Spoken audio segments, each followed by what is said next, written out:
सो हे student 10th class, आप लोग कर रहे हैं अपने साइंस पेपर के लिए तैयारी और आज कर रहे हैं हम लोग बायोलॉजी का चैप्टर रिप्रोडक्शन। चलिए रिप्रोडक्शन की बात करते हैं। Ability of living organism to give rise new individuals of their own kind. अपने ही तरह के ऑर्गेनिज्म को बनाना क्या कहलाता है? रिप्रोडक्शन। अब बात करते हैं टाइप्स की। सभी को पता है दो टाइप का है, एसेक्सुअल एंड सेक्सुअल। एसेक्सुअल जिसमें सिंगल पेरेंट इन्वॉल्व है और सेक्सुअल जिसमें two parent male and female parent involve है, गैमेट फॉर्मेशन भी होता है। सिग्निफिकेंस की बात करें so asexual reproduction is important to make a pure line, क्योंकि एक ही तरह के क्लोन बन रहे हैं, एक ही तरह के ऑर्गेनिज्म बन रहे हैं, so it is important to make a pure line of organism. वहीं अगर हम बात करते हैं सेक्सुअल रिप्रोडक्शन की, क्योंकि नए रिकम्बिनेशन होते हैं तो sexual reproduction is important for variation and variation is important for evolution. Evolution क्या है? नई स्पीशीज का बनना। सो ये बेसिक कॉन्सेप्ट आपको पता होना चाहिए। आज के वीडियो लेक्चर में हम लोग डिस्कस कर रहे हैं एसेक्सुअल रिप्रोडक्शन के types. Most probably question can come from the asexual reproduction. अब यहाँ से क्वेश्चन एमसीक्यू, एआर या 2 मार्क्स 3 मार्क्स में आ सकता है। तो सबसे पहले हम बात करेंगे फिजन की, right? Fission it is a type of asexual reproduction in which single cell organism जैसे कि बैक्टीरिया, प्रोटोजोआ, ये एक पेरेंट बॉडी से इट कैन स्प्लिट इनटू 2। अगर 2 में स्प्लिट होता है तो बाइनरी फिजन, ज़्यादा में होता है तो मल्टीपल फिजन। तो देखिए अगर ये क्वेश्चन आता है binary fission, so the parent organism divide into 2 daughter cell. तो यहाँ देखिए लास्ट में 2 डॉटर सेल बन गए, तो ये डायग्राम आप जरूर बना देंगे। एक और प्रोटोजोन, अगर हम बात करें प्रोटोजोन का एग्जाम्पल है लीशमैनिया। लीशमैनिया में भी आप देखिए एक पेरेंट सेल है और इससे 2 पेरेंट सेल बन गए। डिफरेंस क्या है बच्चों? देखिए ये जो फिजन है ये लॉन्गिट्यूडनल फिजन है, ठीक है, और उधर ट्रांसवर्स फिजन रहेगा, या उसको आप इरेगुलर फिजन भी बोल सकते हैं। लीशमैनिया से क्या कोई डिजीज होती है? Yes, kala-azar disease is caused by protozoal Leishmania, ठीक है। नेक्स्ट फिर आ जाती है मल्टीपल फिजन। मल्टीपल फिजन पहले तो किस ऑर्गेनिज्म में देखी जाती है? तो you can see that in Plasmodium. Plasmodium क्या है? मलेरियल पैरासाइट है जिससे मलेरिया डिजीज होती है, ठीक है। Female Anopheles mosquito is a vector और Plasmodium is a causal organism. तो इधर बहुत सारे एक एग्रीगेशन बन जाता है यहाँ पे। And multiple fission it can give rise to multiple new individual. फिर आते हैं बच्चों फ्रेगमेंटेशन में। फ्रेगमेंटेशन में पता लग रहा है अगर एक ऑर्गेनिज्म के डिफरेंट फ्रेगमेंट्स कर दिए जाए, बॉडी के पीसीस कर दिए जाए, पार्ट्स कर दिए जाए, उससे नया ऑर्गेनिज्म बन सकता है। तो उसको हम कहेंगे फ्रेगमेंटेशन। सो देखिए ये फ्रेगमेंटेशन हम एल्गी में भी देख सकते हैं। सो एल्गी, कौन सी एल्गी? फिलामेंटस एल्गी है, स्पायरोगैरा, क्योंकि स्पाइरल शेप क्लोरोप्लास्ट उसमें रहते हैं तो उसको स्पायरोगैरा हम लोग बोल रहे हैं। तो स्पायरोगैरा के अंदर अगर आप देखेंगे तो फ्रेगमेंटेशन, इसके डिफरेंट बॉडी पार्ट से नई जो है एल्गी जो है ग्रो हो जाएगी। So you can explain this in example of fragmentation, ठीक है।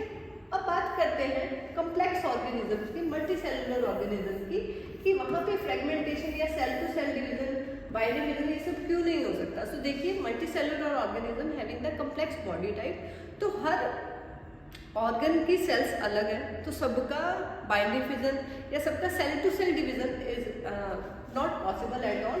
सो इसीलिए मल्टी सेलुलर ऑर्गेनिज्म के अंदर डिफरेंट टाइप्स की reproduction, mainly sexual reproduction is present, ठीक है। फिर हम बात करते हैं बच्चों रीजनरेशन। अब रीजनरेशन में थोड़ा सा डिफरेंस है फ्रेगमेंटेशन से। रीजनरेशन में भी क्या है? The ability to give rise new individuals from their body parts, ठीक है। अब इसमें क्या है?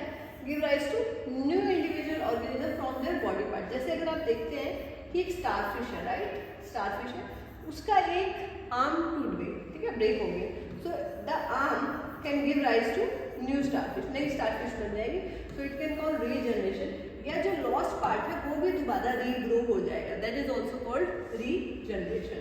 सो आप ये रीजनरेशन देख सकते हैं हाइड्रा में, आप देख सकते हैं प्लैनेरिया में। प्लैनेरिया में जो अभी आपने देखा दैट कैन कॉज फ्रेगमेंटेशन, ठीक है, हर फ्रेगमेंट से नया ऑर्गेनिज्म बन रहा है। And the lost part can give rise to new individual, तो आपको उसको रीजनरेशन भी बोल सकते हैं। नेक्स्ट, तो देखिए बच्चों रीजनरेशन आप प्लैनेरिया में अगर एग्जाम्पल दें, you can make that diagram.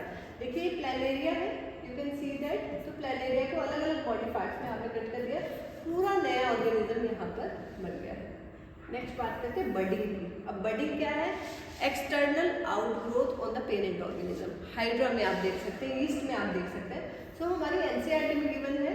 तो बड क्या है बच्चों? आप लिखेंगे बड।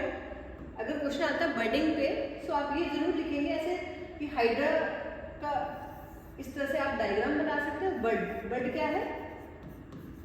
एक्सटर्नल आउटग्रोथ, एक्सटर्नल आउटग्रोथ है। सो देखिए बड से नया ऑर्गेनिज्म बन गया, ये डिटैच हो जाएगा पेरेंट बॉडी से and it can give rise to new individual. बात करते हैं प्लांट्स की। क्या प्लांट्स में एसेक्सुअल रिप्रोडक्शन होता है? Yes, we can grow new plant from any vegetative part of plant. देखिए flower is a reproductive part, उसकी बात नहीं करें। Any vegetative part, vegetative part कौन से होंगे? Root, stem, leaves. अगर किसी भी पार्ट से प्लांट को हम ग्रो करते हैं तो उसको हम बोलते हैं वेजिटेटिव प्रोपेगेशन। क्या बोलते हैं? Vegetative propagation. तो वेजिटेटिव प्रोपेगेशन हम कॉमनली यूज करते हैं शुगर केन में, रोज के अंदर, ग्रेप्स के अंदर, layering, grafting, that are artificial types of vegetative propagation, right. जैसे रोज के प्लांट में अगर आप इसको स्टेम कट करके नई जगह पे लगा देंगे तो पूरा प्लांट ग्रो हो जाएगा। सो इसको, और जैस्मिन का एक प्लांट होता है, उसकी स्टेम को अगर आप ऐसे नीचे सॉइल तक लाकर और ग्राउंड में ऐसे उसको, ठीक है ना, उसके ऊपर सॉइल डाल के और थोड़ा सा कट लगा के सो दैट यहाँ से नए रूट्स आ जाए, सो इसको हम लेयरिंग भी बोलते हैं। So layering and grafting artificial vegetative propagation के मेथड है। नेचुरल वेजिटेटिव प्रोपेगेशन में जैसे आप ब्रायोफाइलम में देखिए, ब्रायोफाइलम में ये रहा ब्रायोफाइलम, देखिए बच्चों।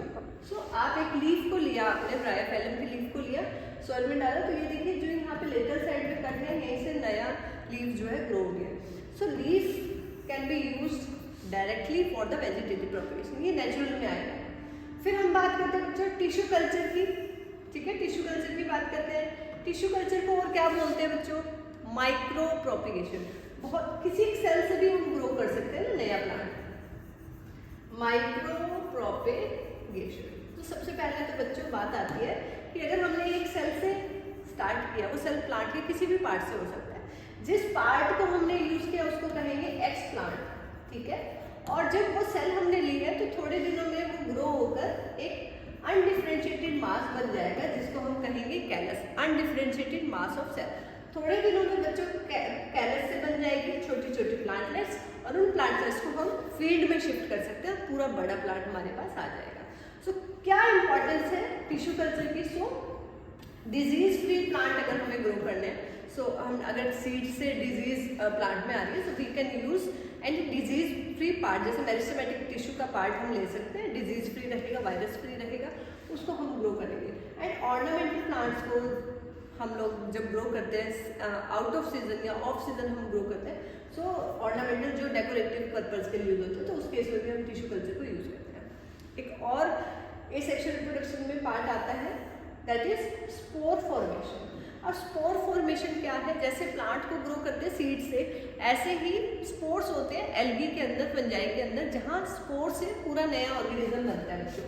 तो देखिए Rhizopus, black bread mould, bread को जो खराब कर देते हैं फंगस। अब इसमें ये जो फिलामेंटल स्ट्रक्चर है बच्चों, इनको बोलते हैं हाइफे, ठीक है, हाइफे।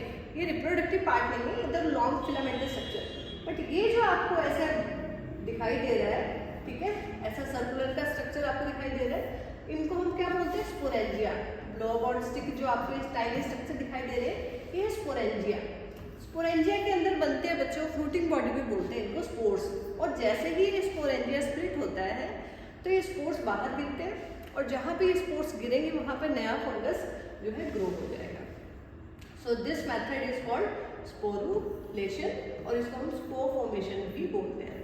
सो अभी हम बात करते हैं एसेक्सुअल रिप्रोडक्शन की टाइप्स की। हमने बात की फिजन, हमने बात करी फ्रेगमेंटेशन, बडिंग और regeneration, then vegetative propagation in plants, और लास्ट में फंजाई एल्गी के अंदर स्पोर फॉर्मेशन भी होते हैं। सो एक कंप्लीट क्वेश्चन यहाँ से आ सकता है 3 मार्क्स में, what are the different modes of asexual reproduction, right. Asexual reproduction के टाइप्स आ सकते हैं, या 1 मार्क्स में 2 मार्क्स में they can ask in form of MCQ और in form of AR. So ये पार्ट आप करके जाएंगे। नेक्स्ट वीडियो में हम बात करेंगे सेक्सुअल रिप्रोडक्शन के टाइप्स की, और फिर उससे नेक्स्ट में हम बात करेंगे ह्यूमन रिप्रोडक्शन की। So all the very best and stay tuned for more videos. Do like, share with your friends. All the very best.